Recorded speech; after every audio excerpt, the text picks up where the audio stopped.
Hi everyone, welcome to Siri Sihi Vibes YouTube channel.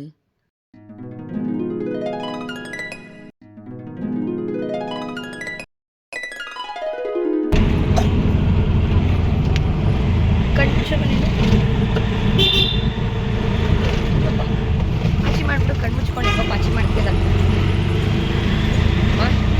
ಅಯ್ಯೋಯ್ಯೋ ಅಯ್ಯೋಯ್ಯೋ ಕಣ್ಮುಚ್ಕೊಂಡು ಪಾಚಿ ಮಾಡಿದ್ದ.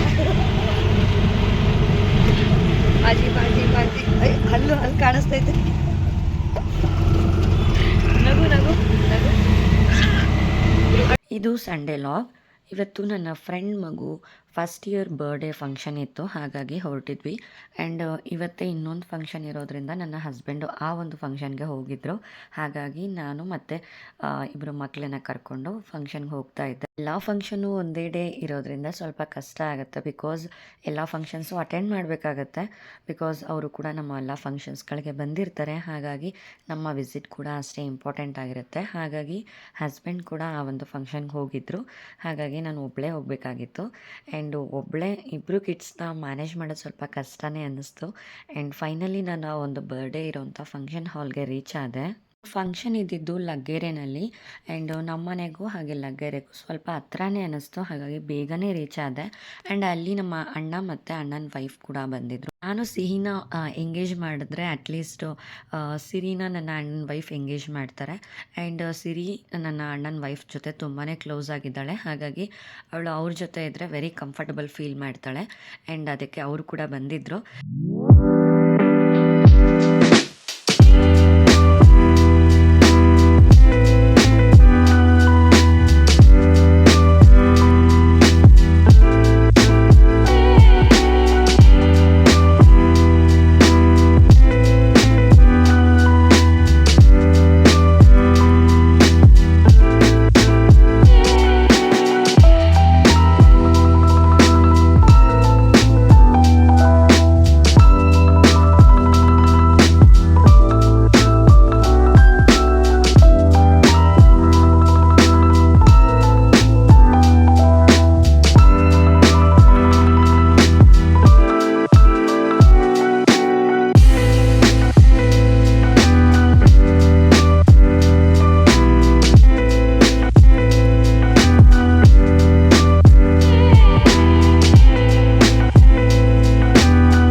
ಓವರಾಲ್ ಬರ್ಡೇ ಫಂಕ್ಷನ್ ತುಂಬಾ ಚೆನ್ನಾಗಾಯಿತು. ಒಂದು ಬರ್ಡೇ ಬಾಯ್ದು ಫಾಗ್ ಎಂಟ್ರಿ ಇರ್ಬೋದು, ಹಾಗೆ ಕೇಕ್ ಕಟ್ಟಿಂಗ್ ಟೈಮಲ್ಲಿ ಇರ್ಬೋದು. ಸೊ ಓವರಾಲ್ ಎಲ್ಲನೂ ತುಂಬಾ ಚೆನ್ನಾಗಾಯಿತು.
ಫೈನಲಿ ಫಂಕ್ಷನ್ ಎಲ್ಲ ಮುಗಿಸ್ಕೊಂಡು ಮನೆ ಕಡೆ ಹೊರಟ್ವಿ.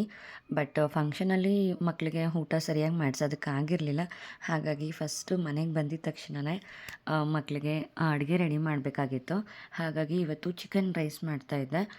ಬಿಕಾಸ್ ಚಿಕನ್ ರೈಸ್ ಆದರೆ ಮಕ್ಕಳು ಚೆನ್ನಾಗಿ ಊಟ ಮಾಡ್ತಾರೆ ಆ್ಯಂಡ್ ಇಷ್ಟಪಟ್ಟು ತಿಂತಾರೆ. ಆ್ಯಂಡ್ ಇಬ್ರಿಗೂ ಕೂಡ ಸೇಮ್ ಸಿರಿಗೆ ಆ್ಯಂಡ್ ಸಿಹಿಗೆ ಇಬ್ರಿಗೂ ಕೂಡ ಸೇಮ್ ಅದೇನೇ ಕೊಡ್ತೀನಿ. ಹಾಗೆ ನನ್ನ ಮೈದನ ಮಗು ಕೂಡ ಇದೆ. ಸೊ 3 ಮೆಂಬರ್ಸ್ಗೂ ಕೂಡ ಈ ಒಂದು ಚಿಕನ್ ರೈಸ್ ರೆಸಿಪಿನೇ ಕೊಡ್ತೀವಿ. 3 ಜನ ಕೂಡ ತುಂಬಾ ಇಷ್ಟಪಟ್ಟು ಈ ಒಂದು ರೆಸಿಪಿನ ತಿಂತಾರೆ. ಈ ಒಂದು ರೆಸಿಪಿಗೆ ಜಸ್ಟ್ ಆಯಿಲ್ ಹಾಕ್ಬಿಟ್ಟು ಚಕ್ಕೆ, ಲವಂಗ, ಏಲಕ್ಕಿ, ಅದಾದಮೇಲೆ ಸ್ವಲ್ಪ ಕಸೂರಿ ಮೇಥಿ, ದೆನ್ನು ಈರುಳ್ಳಿ, ಟೊಮೆಟೊ, ಕೊತ್ತಂಬರಿ ಸೊಪ್ಪು ಹಾಗೆ ಪುದೀನ, ಸ್ವಲ್ಪ ಶುಂಠಿ ಬೆಳ್ಳುಳ್ಳಿ ಪೇಸ್ಟ್ ಇಷ್ಟನ್ನು ಹಾಕಿ ಚೆನ್ನಾಗಿ ಬಾಡಿಸ್ಕೊಳ್ಬೇಕು. ದೆನ್ ಇದಾದಮೇಲೆ ಚಿಕನ್ ಹಾಕ್ಕೊಳ್ಬೇಕಾಗುತ್ತೆ. ಆ್ಯಂಡ್ ಮೇಯ್ನಾಗಿ ಪೆಪ್ಪರ್ ಪೌಡರು ಹಾಗೆ ಅರಿಶಿನ ಪುಡಿ ಇಷ್ಟನ್ನು ಮಾತ್ರ ನಾವು ಇನ್ಕ್ಲೂಡ್ ಮಾಡೋ ಅಂಥದ್ದು. ಬಟ್ ಇದಕ್ಕೆ ಯಾವುದೇ ಥರ ಹೆಚ್ಚಾಗಿ ಖಾರ ಹಾಕೋದಿಲ್ಲ.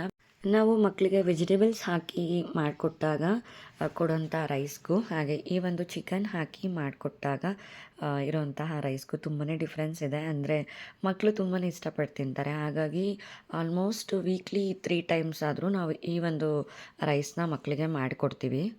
ಈ ಒಂದು ರೆಸಿಪಿಗೆ ನಾವು ಹಸಿಮೆಣಸಿನ್ಕಾಯಿ ಆಗಲಿ ಖಾರದ ಪುಡಿ ಆಗಲಿ ಯೂಸ್ ಮಾಡದೇ ಇರೋದ್ರಿಂದ ಪೆಪ್ಪರ್ ಪೌಡರನ್ನೇ ಸ್ವಲ್ಪ ಹೆಚ್ಚಾಗಿ ಯೂಸ್ ಮಾಡ್ತೀವಿ. ಆ್ಯಂಡು ಮಕ್ಕಳು ಯಾವುದೇ ಥರ ಖಾರ ಅಂತ ಹೇಳೋದಿಲ್ಲ. ಸೊ ಆರಾಮಾಗಿ ಇಷ್ಟಪಟ್ಟು ನಾವು ಎಷ್ಟು ರೈಸ್ ಹಾಕ್ಕೊಂಡಿರ್ತೀವಿ ಅಷ್ಟು ಕೂಡ ಹೊಟ್ಟೆ ತುಂಬ ಊಟ ಮಾಡ್ತಾರೆ. ಚಿಕ್ಕ ಮಕ್ಕಳಿಗೆ ಈ ಒಂದು ರೆಸಿಪಿನ ಆರಾಮಾಗಿ ಮಾಡಿಕೊಡ್ಬೋದು.